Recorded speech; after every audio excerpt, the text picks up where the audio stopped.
right now. Pittsburgh's best sports show is about to begin. Call us or tweet us. We've got things to talk about on the Ireland Contracting Nightly Sports Call. All right, thanks a lot, guys, and thank you for tuning into the Ireland Contracting Nightly Sports Call. I'm Rich Walsh. I'll be joined by Chris Mueller in a matter of moments over to 93.7 The Fan Cam, and we're going to be talking about the Buccos. We have Bucco fever right now with the big Tommy Pham signing, and that is our live question of tonight.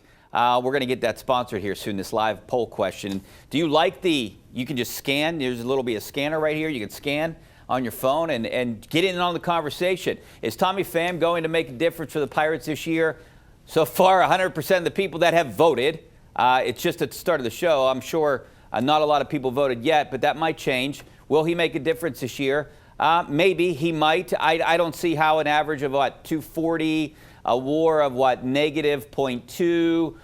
What are they doing, Chris? Because I'm scratching my head right now. I don't understand him, Adam Frazier. They could have spent, you take that money along with Andrew McCutchen, you have about $10 million. Why couldn't you go for a guy like Profar? Maybe attract him here. What is he getting? $14 million, $13.5 million from Atlanta? Someone like that. Go get someone with a better bat that's younger, that can actually maybe help you and give this team some optimism, some fans' optimism, because I don't think anyone has it right now. I'd certainly say, Richie, that the overall, I've never seen the response from Pirates fans so completely and totally unified in terms of disgust. And I mean, you think about how frustrated and angry this fan base has been for really, the last 30 years almost exclusively. And I think this is the most united they have been, and just, you can't find somebody saying, oh yeah, they're having a good offseason. Everyone hates what they've done. Everyone around baseball hates what they've done this offseason. The problem is they are, I'm sure in their words, trying to build the right team around Paul Skeens, except they're not. I mean, they're doing it on their terms, which means spending, I think, a grand total of $15 million, $10 million if you count true external free agents, i.e. not re-signing Andrew McCutchen for $5 million. Randall Grichuk just re-upped with the Diamondbacks for something like $5.5 million, I want to say. I don't know the exact number, but much better player. Hits from the same side of the plate, plays right field than Tommy Pham. It's a horrible move. I give their offseason an F. I give this move an F. Tommy Pham is well known for what? Smacking Jock Peterson in the face about a fantasy football dispute. There are clips going around you can see where he talks about training to fight in the offseason so that if anyone tries him, he's ready to mess him up. What exactly is this guy bringing to the table? You very literally, Tommy Pham, they'd be better off bringing up a minor league replacement level player because he was worse than one last year. I see no way that this ends positively. The question is kind of funny. Is he going to make a difference? It should be 100% yes. It's just going to be that it's going to be probably a negative difference for the team. He will be a net negative if I had to guess this year. And Adam Frazier, same kind of thing. What are we doing? And we bring him back a guy because he was popular here when he had a career year several years back. What's going on here? This is directionless, rudderless, and I won't say disappointing because that would imply that I'm surprised and thought they were going to do something else. It's just depressing to see them going through the motions when they have Skeens. I know if you have a season like you did last year, you don't really want to run it back with the same guys, right? You don't want the Steelers to run it back with the same guys either if you have a disappointing season. But, I mean, Connor Joe had the same kind of stats as these two guys. Why wouldn't you just keep him and save money and maybe use the money somewhere else then if you're going to do this? I wish I could tell you, Rich. I do. Maybe they think they need an edge in that clubhouse. But it could be a negative edge, right, Chris? I mean, you're going to bring a tough guy in there. It is. Yeah.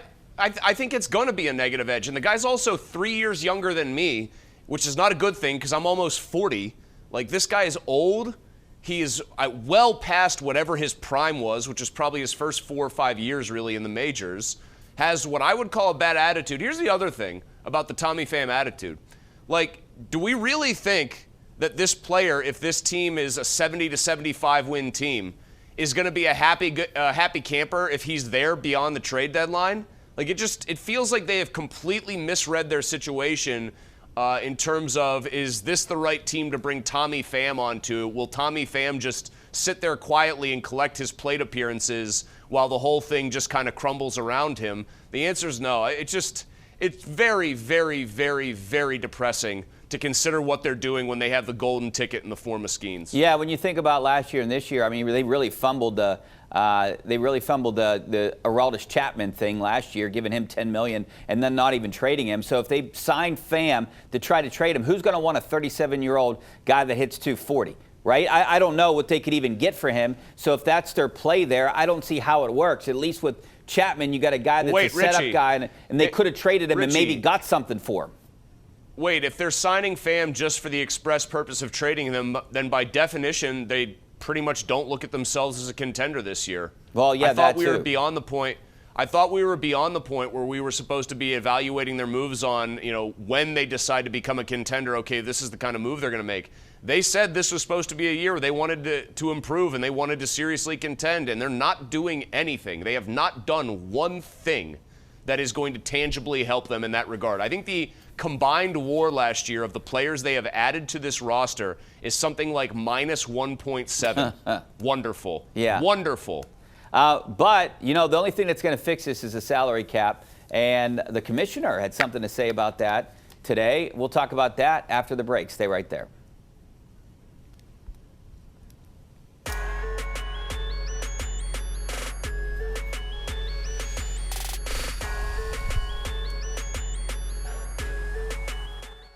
All right, welcome back to the Ireland Contracting Nightly Sports Call. This is from our peer over at the Post-Gazette, Jason Mackey, who's on the show.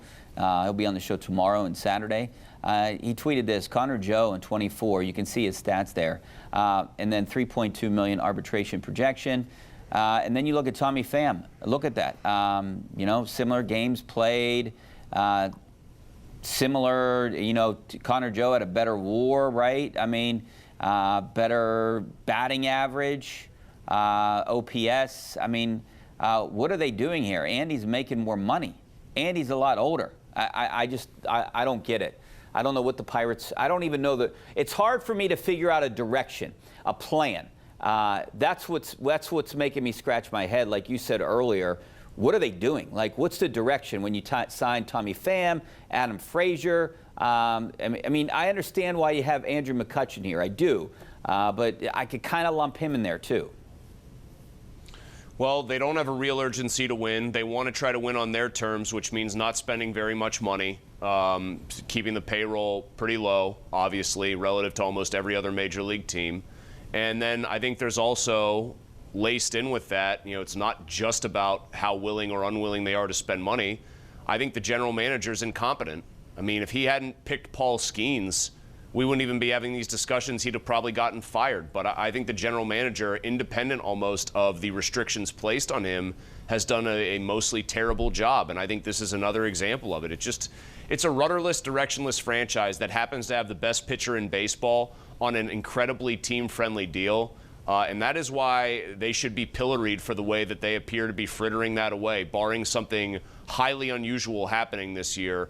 And that's not a roster that I think can produce highly unusual results. You hear rumblings that that ownership Nutting isn't too happy with, the leadership, the Charringtons, the Sheltons, and those guys. He should have fired them then. But here's my question, though. I mean, he's kind of handcuffed those guys too.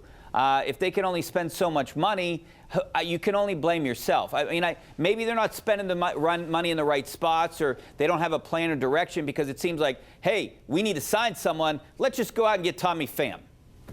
I mean, I've heard through the grapevine that there is real unhappiness with Ben Cherington and Derek Shelton from Bob Nutting, that he is frustrated, that I think those guys were on exceptionally thin ice this offseason and absolutely had a chance to both be fired, and then they weren't.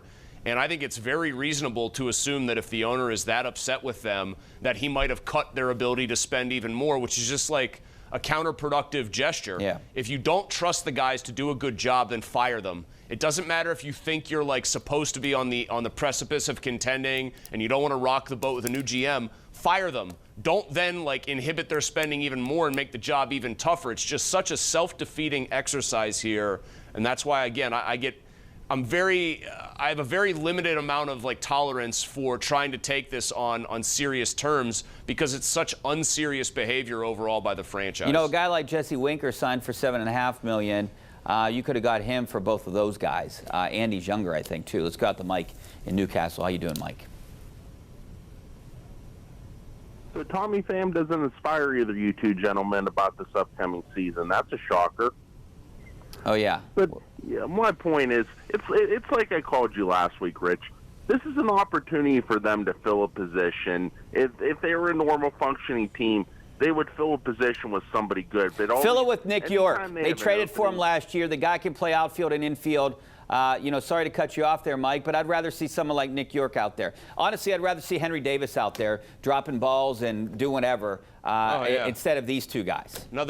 Another Ben Cherington masterstroke drafting Henry Davis, a guy whose bat was supposed to be 1-1. His bat was supposed to be the reason that he was somewhat justifiable at 1-1. And it's like the old scene in Moneyball. Hey, this is Henry Davis. He's a scrappy, tough guy. There are some intangibles that you might really like. He looks the part of a baseball player. There's just one problem. He can't actually hit a pitched baseball. Wonderful. Yeah. Next. And you got 4 guys. I don't know how. Right now you got 4 guys that you're going to try to rotate out there. Swinski's probably not even going to be here, but potentially, they're still intrigued with him. You have Josh Palacios and then Tommy Pham and maybe Adam Frazier. Like, Adam Frazier's going to be a utility guy, but I'm sure he could play some right out there too. What do? They just got a bunch of below average guys. Just give me one average guy. That's what I'll take.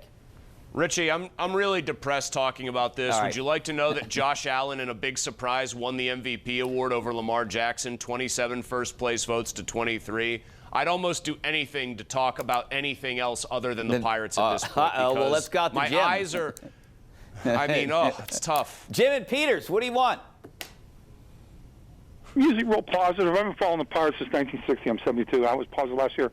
I'm upset this year. I agree with you. These are punch and Judy hitters.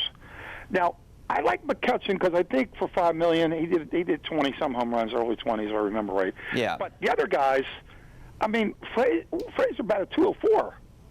If I saw right, he's over the hill. Fan may have been good 4 years ago. I think it's just shifting chairs on the Titanic. And Andrew McCutcheon doesn't even play the field pretty much anymore. So I get why they signed him. I'm okay with it. He's a fan favorite. There's nostalgia there. But let's start it with some younger guys. Throw out Nick York. I'd rather see like I said, I'd rather see someone like him than one of these older guys out there. I don't know what they're doing. But yeah, going back to what you said, T.J. Watt did not win the Defensive Player of the Year. That's not a shocker. Patrick Surtain did that. But yeah, Josh Allen just won the MVP. I saw that. So, would you have voted for Allen? No, I would have voted for Burrow, actually, narrowly over Jackson. My ballot would have looked like they didn't Burrow even get to the won playoffs, though. Doesn't that? Don't you take that into consideration? They're probably a one-win team without Joe Burrow, and there were several losses that had nothing to do with Joe Burrow not being good enough. So, no. I would have gone Burrow barely over Jackson, but if somebody would have made a passionate argument for Jackson, I would have said, I get it, and I could have easily voted him number 1. I would have put him 2, though. I would have put Allen 3. I think the highest Barkley would have gotten on my MVP ballot is 4. What if Barkley broke the record? Would you have voted him as the winner? No. I hate being one of these people that acts this way about it, but like the difficulty of playing quarterback, the degree to which the league is now geared towards making sure you have the right quarterback, I almost don't think it's possible for a non-quarterback to win MVP. It would have to be a statistical season where like a receiver had 2,600 yards with like a perceived bad quarterback, or a running back went for 2,500 behind a bad O-line. I'll be honest, if you put like Jaylen Warren on the Eagles, he's not going to get 2,000 yards this year, but I guarantee he's going to have a pretty darn good season running behind that line and in that offense. So as great as Barkley has been, I guess I would say that's why Offensive Player of the Year was created, for seasons like and guys like him. Yeah, are you in the side that wants to make it a quarterback award? Well, I just said unless you make the best quarterback award and then the MVP. No, just delineate it the way you have it, where there's at least like a slight chance maybe that somebody could break through with just an insane season, or a defensive player has 30 sacks or whatever, he scores 5 defensive touchdowns. But I don't think you need to differentiate it and call it the best quarterback award and then the most valuable player. Then just do away with the MVP overall and don't have it. But you can't do that because that's still the NFL's most prestigious award, other than, of course, the Walter Payton Man of the Year. All right, so MVP, I mean, I guess you have to look at it as who is the most valuable, right? This is the most valuable player. And if you don't have them on your team, they wouldn't be doing anything. And in your definition, Joe Burrow would be the guy would win the most games, right? I mean, Lamar Jackson, you take him off that team, they're not the same. I ding Jackson very slightly because they added Derrick Henry. And so, yeah, could I say, like, hey, Jamar Chase is on that team, so is T. Higgins. Yeah, but Joe Burrow's got to, like, get them the ball. Much of the Ravens' offense this year, one of the reasons it was incredible, and I was so surprised they lost to the Bills, was because they had Derrick Henry. Again, when it comes to Jackson and Burrow, to me, it's 1 and 1A, and you can make a good case for either one. I just thought Allen was a slight notch down. I'm genuinely pretty surprised that he won the award. So Mitch Trubisky, if he played instead of Allen this year, do you think the Bills would have been the #2 overall seed? Do you think they would have made the playoffs?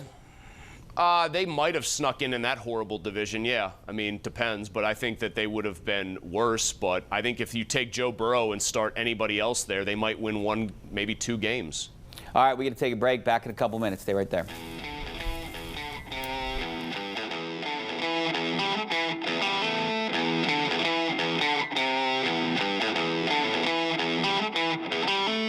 I want your Super Bowl prediction because this is the last show you do with me this week. And what the Eagles are, 1.5 point underdog. I like the Eagles. 1 point now. 1 point? Yeah, it's a 1 point spread. Kansas City, a 1 point favorite. The total's been sitting at 48.5.